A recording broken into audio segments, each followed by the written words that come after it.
बिस्मिल्लाहिर्रहमानिर्रहीम। अस्सलाम वालेकुम नाज़रीन, मैं हूं अहमद फवाद और आप देखते हैं मुझे मेरे यूट्यूब चैनल और फेसबुक पेज पर। नाज़रीन, बहुत ही अहम खबर है, ब्रेकिंग न्यूज़ है जो कि आज की इस व्लॉग में मैं आपके साथ शेयर करने जा रहा हूं।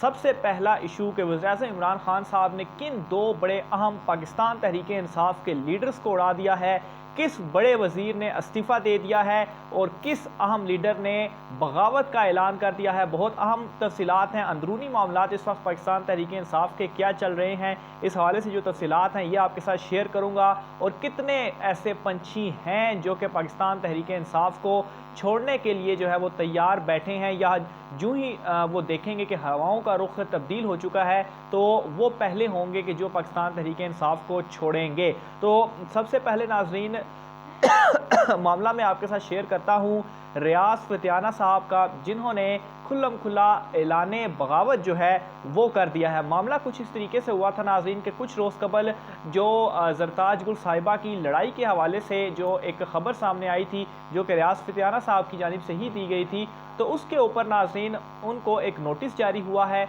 और उस शोकाज नोटिस का उन्होंने जो जवाब है वो देना है 4 दिसंबर को, कि उन्होंने आखिर क्यों ये जो अंदरूनी एक मैटर था कि पाकिस्तान तहरीक इंसाफ के वो जो दो अगर उनकी कोई लड़ाई भी हुई है या कुछ इस तरह का मामला भी हुआ है तो उसको इस तरीके से खुलेआम आकर बताना, और इसकी वजह से जो अंदरूनी मैटर्स हैं वो उनके ऊपर काफ़ी जो इम्पैक्ट है वो पड़ा है। तो ये जो शोकाज नोटिस है उनको जारी किया गया है। लेकिन दूसरी तरफ नाज़रीन रियाज फतियाना साहब जो हैं वो अपनी बात के ऊपर डटे हुए हैं। वो कहते हैं कि नहीं, इसी तरीके से ही हुआ है, मैंने जो है वो सच बोला है। और यहाँ तक कि नाज़रीन उनकी जानिब से पाकिस्तान तहरीक इंसाफ को छोड़ने का जो फ़ैसला है वो भी किया जा चुका है। ना सिर्फ छोड़ने का फ़ैसला बल्कि नाज़रीन उन्होंने नून लीग और पीपल्स पार्टी के साथ मुलाकातें भी की हैं।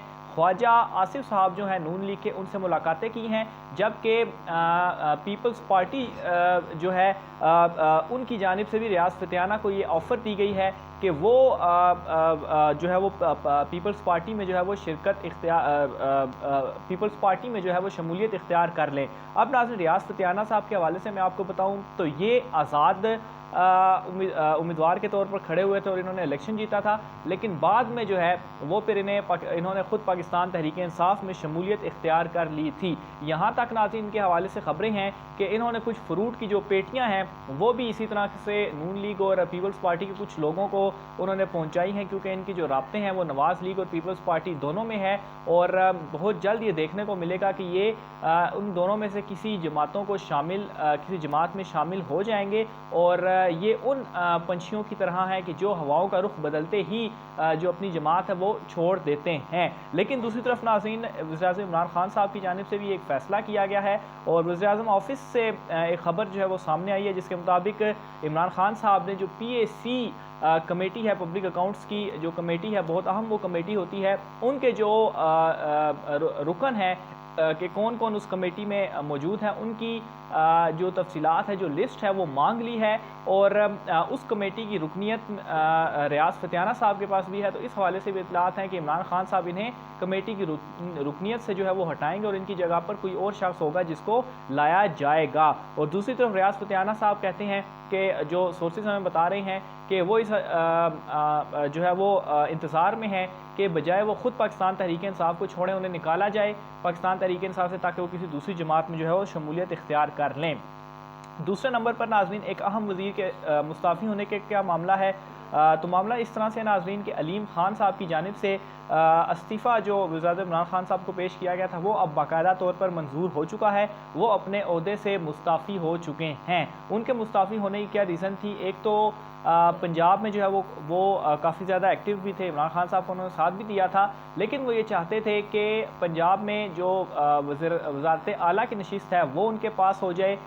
लेकिन उस्मान बुज़दार साहब को बनाया गया, उनकी, जहांगीर तरीन की, अलीम खान की, मज़ीद जो ग्रुप इस वक्त बने हुए हैं पाकिस्तान तहरीक इंसाफ पंजाब में, तो इनकी आपस में लड़ाई थी। बहरहाल एट द एंड जब उनसे कुछ नहीं हो सका, यहाँ तक कि बतौर वज़ीर भी उनके पास उस तरह से इख्तियारात नहीं थे, तो जिसकी वजह से उन्होंने इस्तीफ़ा दिया दिया और जो बहाना फर्स्ट बनाया गया वो ये था कि चूँकि उन्होंने एक निजी न्यूज़ चैनल को ख़रीद लिया है, इसलिए अगर उन्होंने वहाँ पर जानिबदारी के साथ गैर जानिबदारी के साथ अगर उसको चलाना है तो उसके लिए ज़रूरी है कि वो इस्तीफ़ा दे दे और पाकिस्तान तहरीक इंसाफ से अलहदा हो जाए। लेकिन नाज़रीन, ये असल मामला नहीं है, क्योंकि चैनल को तो उन्होंने अभी ख़रीदा है। उनका जो इस्तीफ़ा था उन्होंने तकरीबन 7-8 माह पहले ही इमरान खान साहब को दे दिया था और उनके मामलात इस हवाले से चल रहे थे कि वो अब साइड लाइन होना चाहते हैं और अपने बिज़नेस के ऊपर तवज्जो मरकूज़ जो है वो रखना चाहते हैं। तो मामला यही था कि जो उनके इख्तलाफात थे, उन्हें ओहदा कोई भी नहीं मिल सका था, तो वो भी मज़ीद अपने ताल्लुकात को ख़राब नहीं करना चाहते थे, क्योंकि बिज़नेसमैन है और बिज़नेसमैन जो है वो अपने ताल्लुकात को वैसे भी ख़राब नहीं करता। तो इस वजह से उन्होंने इस्तीफ़ा जो है बतौर वज़ीर अपना दे दिया है। और इसके अलावा नाज़रीन, मज़ीद जो लोग उड़ने के लिए तैयार हैं उनमें मैं अगर कोई नाम लूँगा तो वो ग़ुलाम सरवर ख़ान जो हैं गवर्नर पंजाब साहब, उनका नाम लूँगा, क्योंकि हालिया दिनों में जो उनकी जानिब से बयानात भी सामने आए जिनसे ये साफ हमें ज़ाहिर होता है कि ये कुछ ज़्यादा खुश नहीं है पाकिस्तान तहरीक इंसाफ से। तो इनका जो इस्तीफ़ा है वो काफ़ी करीब भी है और गवर्नर साहब जो हैं वो आई थिंक जिस तरह से वो खैर पार्टीज़ माजी में भी वो बदलते रहे हैं, लेकिन ये उन परिंदों में से होंगे कि जो हवाओं का रुख बदलते ही सबसे पहले अगर कोई इमरान खान साहब को छोड़ेगा तो वो इन लोगों में से ही होगा। तो ये नाज़रीन आज की अहम तरीन तफसीलात थी। आपने अपनी राय का इज़हार ज़रूर करना है, ख़ास तौर पर ये जो लोग इमरान खान साहब को छोड़ रहे हैं या इनके ख़िलाफ़ ये अब बात कर रहे हैं, यहाँ तक कि जो इत्तेहादी हैं, अगर परवेज़ इलाही की बात करूँ या MQM की बात करूँ तो वहाँ पर भी बातचीत जो है वो इस हवाले से चल रही है। काफ़ी इमरान खान साहब की पॉलिसीज़ के भी या निजी महफ़िलों में उनके ख़िलाफ़ भी काफ़ी बातें जो हैं वो की जा रही हैं। और इस तमाम तर मामले में नाज़रीन जहांगीर तरीन इस वक्त बहुत ज़्यादा इम्पोर्टेंस इख्तियार कर गए हैं।